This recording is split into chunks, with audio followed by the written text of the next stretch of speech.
Live from our 7 Tasmania studios, your nightly news with Kim Miller begins now. Good evening, everyone. First tonight, a Tasmanian Supreme Court judge is under investigation after he was allegedly seen kissing a colleague in a Hobart nightclub. Several law organisations have now written to the court, while the Women's Legal Service says it's raised concerns about the culture within the industry. Meg Sides has the story. A Tasmanian Supreme Court judge is under investigation following concerns about his personal conduct. A photo of Justice Gregory Geeson allegedly kissing his associate has been circulated throughout the law community. The alleged incident happened after a dinner to mark the legal year's opening on January 29. In a statement, the Supreme Court said the Chief Justice has counselled the judge in relation to the allegations concerning his behaviour and may take further steps depending on what he considers appropriate. And while no official complaint has been received and there is no evidence of an intimate relationship, the existence of such a relationship would ordinarily be regarded as extremely inappropriate. The Law Society and Tasmanian Bar have both written to the court to express concern from their members. The Women's Legal Service says the allegation is disappointing and is concerned about the message it sends to young women. I think what's really important is that the judiciary lead this conversation about what kind of culture we want in the legal profession in Tasmania, and that does sit rightly with the Chief Justice. She says allegations like this need to be taken seriously.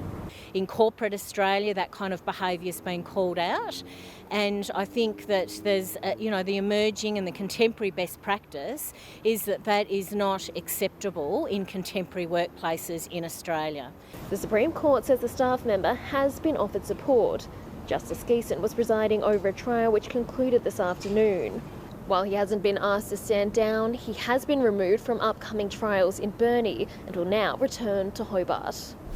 Well, turning to the escalating coronavirus situation, and Tasmania has once again slammed its borders shut to the entire state of Victoria amid rising cases in Melbourne. For more on the details, we're joined live by reporter Ruby Kamain. Good evening, Ruby. Now, how will these new measures unfold?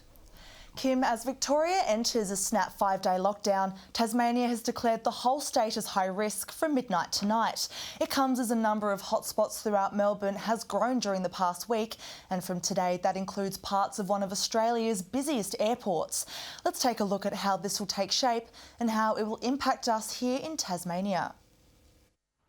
It might feel like deja vu for many living in Melbourne. Now the whole of Victoria is gearing up to once again enter stage 4 lockdown. This time round for 5 days, a blow to those who have done it before. If they lock us down, I'm going to bloody go insane. Horrible. Absolutely utterly horrible. I've been locked in my house for 5 months. I live alone, and during the lockdown I couldn't go anywhere. That order coming into effect from midnight tonight. The 5-kilometre rule returning, schools, hair and beauty services and non-essential retail will close. Masks will be mandatory outside of homes, while no visitors will be allowed inside. All weddings postponed and funerals capped. Exercise limited to 2 hours a day, included as 4 reasons to leave the home. The reintroduced rules coming as the state grapples with rising cases of the highly infectious UK strain of COVID-19. 5 locally acquired reported in the last 24 hours, all primary contacts of the growing Holiday Inn cluster. If we wait for this theory that it might be out there might be more cases than we know about, if we wait for that to be proven correct, it will be too late. I do not want to be here either come Wednesday, not having done this and talking about 10, 15, 20, 30 new cases a day, including mystery cases or including cases that we can't chase down. All eyes, however, staying on Tullamarine Airport. One recent case reportedly worked at the Brunetti Cafe in Terminal 4 before being ordered to self-isolate. That terminal, as well as all of Victoria, declared high risk for Tasmania. From midnight tonight, those travel restrictions will be implemented, and obviously we will be cognisant of what occurs in Victoria over the next 5 days, but for how long those restrictions remain in place, that will be a matter for the Director of Public Health. This is a very serious threat nationally, really. Tullamarine is a major transport hub. The rest of the airport remaining open to our state, but those passing through on February 7 and 8 are urged to look out for symptoms. And while authorities watch over the situation across the Bass Strait, local hospitality businesses are reminded to do the right thing. Oh, hey mate, do you mind just checking in for me? Oh, yeah, no worries. Filmed here at the Tasmanian Inn, this new multimedia campaign stressing the importance of being COVID safe in all venues. I think it's a fantastic opportunity to help people get in line with what's going on. The campaign's pretty simple. It's about just saying to people, let's just continue to do what we're doing and do well. Let's get into hospitality venues, do the right thing, sign in, sanitise, and make sure we keep our venues safe and that we keep COVID out of Tasmania. Those in the industry saying some patrons simply forget, while also saying staff have received abuse in reaction to the measures. Especially a couple of months ago, there was times where staff were copping a bit of abuse or negative feedback from patrons. I think that's starting to die down more and more. But again, we don't want to see that happen. Ruby, as well as new border measures, we also have an update on the state's vaccination rollout. That's right, Kim. Public Health today also confirmed Tasmania is still on track to receive the first batch of the Pfizer vaccine in just 2 weeks' time. Priority groups will be vaccinated first, while the wider community will roll up their sleeves from late April. Now, health authorities are saying the current threat in Victoria is all the more reason why locals should get a jab, but there is a reminder, it's not like the flu shot. When available, you'll have to receive 2 doses. Kim? A 60-year-old man from Devonport has died while swimming at Coles Beach. Police and emergency services were called following a report of a man in difficulty in the water. The man was pronounced deceased at the scene and is believed to have drowned. Peter Gutwin is threatening to torpedo deals with Hawthorn and North Melbourne unless the AFL delivers a clear plan for a Tasmanian team. The demands are the latest in escalating tensions between the Premier and footy boss Gil McLachlan.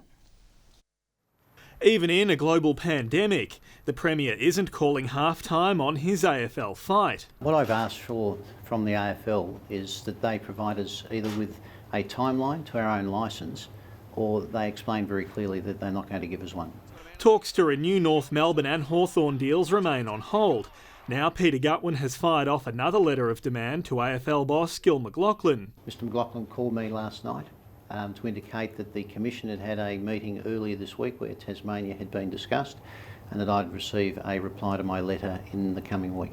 He's raised doubts over the viability of upgrades to the Hawks Tassie home at UTAS Stadium, although Council is confident in the $200 million plan. At this stage, we are still going ahead with our master plan because we believe the stadium needs an upgrade.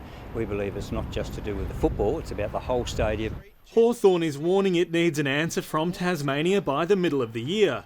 Club boss Jeff Kennett believes the league is too cash-strapped to start a new team. See, the AFL is not going to put a 19th team into the organisation at the moment. We just cannot afford it. There's 12 clubs that need assistance from the AFL just to remain competitive, to remain on the field. You know, what Jeff says in this debate, I think people should take with a pinch of salt, to be frank.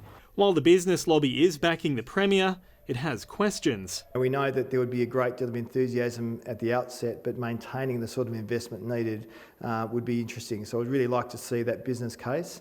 As for the Premier's options if the AFL blocks the bid, have plenty of options left. I won't flag them all now, but look, my view would be that we'll have AFL content in the state. Sean McComish, 7 Tasmania News. There was an alarming near miss on the Bass Highway this afternoon as hay bales were thrown from the tray of a ute, spilling across 2 busy lanes of traffic. Oncoming cars narrowly avoided the hazard around 3:30 near Latrobe. No one was injured in the incident and the lost cargo was quickly moved from the road. Antiforestry protests by the Bob Brown Foundation stopped work at Artek's Bell Bay site this morning. The protests, which turned ugly, caused a logjam at the entrance as fully loaded trucks queued. Fully loaded trucks lined up the road as work stopped at the Artek chip mill in Bell Bay. The Bob Brown Foundation protesting the logging of native forests early this morning, chaining themselves to barrels of concrete. We can't have this in Tasmania, we can't have this in Australia, and it's time now to end native forest logging. We're still wood chipping ancient old growth forests that are hugely important for climate change. Protesters claim their tyres were slashed. 4 cars were towed back into town. Police have received no formal complaints of property damage though. 2 protesters have been charged with trespass. Artec has declined to make a comment about today's incident. With the last of the protesters removed around 11 a.m, it means many of these truck drivers have spent 6 hours or longer waiting to unload. Many paid by the load, this delay costing them. 30 to 50 trucks, and then there's the downtime of the mill as well. Look, you're talking in the tens of thousands of dollars just for nothing more than a media stunt. The real issue here is that there is a global assault on our native forests, and in Tasmania we can't afford to lose any more forests. Work resumed later in the day, a ship loaded with wood chips to be exported to China. Josh Duggan, 7 Tasmania News. 1,200 entries have been whittled down to just 35 at a new photography award in Hobart. Judges today revealed the winners of the competition, named after celebrated photographer Frank Hurley. Tasmanian David Sinclair claimed the prize in polar photography for a chance encounter while on board a ship. We're parked in the ice, everyone's dead quiet, and the bear came up to check us out, so it was a great encounter. And he stood on his hind legs and was just smelling the air to see if we were food or not. We're quite shocked with the amount of interest we got, and hopefully the next one we can make it even bigger, and it's such a beautiful space down here to show it all. The overall award went to photographer Jason Gully. The exhibition runs at TMAG until the end of this month. The government has revealed plans to build more than 700 new homes to ease Tasmania's housing crisis. But it's already facing criticism that it's not enough. Around 3,000 priority applicants are still waiting for a roof over their head, and critics say the state's housing crisis is far from over. Bogged down with a waiting list blowout, Roger Yanch is launching another blitz to fix social housing. 764 more houses to be built across Tasmania over the next 3 years. Homes will go where demand is greatest, including 230 new properties in the northwest. We're keeping the pipeline full. There's a lot going on right now. This specific site's got 24 homes on it, all architecturally designed and unique in their own way. While Hobart's housing woes are well known, other parts of the state are still struggling. I think there's just a bit over a quarter of demand on the current social housing wait list is in the northwest. The question is whether construction will keep up with demand. Of course, there are always crisis issues and as we've seen through COVID and other particular crisis issues, there's never enough in terms of shelter for people who are facing immediate homelessness. Labor says the government is simply shifting the goalposts, again accusing the minister of only delivering a net increase of just 5 houses in the past year. Sean McComish, 7 Tasmania News. Now, if you're heartbroken about missing the Australian Open, it might be time to pick up the racket yourself. The Domain Tennis Centre is holding an open day with junior clinics and open court sessions on offer. Interest in the sport has exploded in recent months. There's more people playing in our Twilight pennants. There's more kids showing an interest in playing as well, so it's been really great to see. Doors at the centre will swing open at 9:30 on Sunday morning. And we end sport tonight with our weekly Friday flashback, looking at one of the Hobart International's most popular past winners. In the year 2000, an unseeded player by the name of Kim Clijsters knocked out some highly credentialed opponents to take the title. The 2000 Hobart International, then known as the ANZ Tasmanian International, boasted one of the strongest fields in the tournament's history. Few really knew the name Kim Clijsters. Clijsters versus Dragomir, I would say, would be the match of round one. All of Tasmania knew her soon after. The then 16-year-old managed to overpower the 2nd and 8th seeds on her way to the final. Yeah, I just kept on focusing and I was concentrating until the match was over. Thousands packed into the Domain for the decider. Fans sought shade from the hot conditions as Clijsters came up against the tournament's defending champion, American Chanda Rubin. After losing the first set 2-6, the underdog once again fought back, taking the second set 6-2 and 6-2 again in the decider.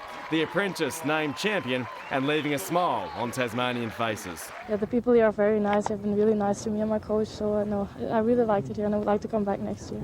She'd also make the final in the doubles alongside Alicia Mollick, but went down in 3. Later that year, Clijsters would become a high-profile figure nationwide thanks to her courtship with Leighton Hewitt. He ended up with Beck Cartwright. She ended up winning the 2011 Australian Open. That year in Hobart, marking the start of a country's love for the player dubbed Aussie Kim. Tom Johnson, 7 Tasmania News. And that is your news for this Friday. Louise Hubar is back with you tomorrow night. Thanks for joining us. See you Monday.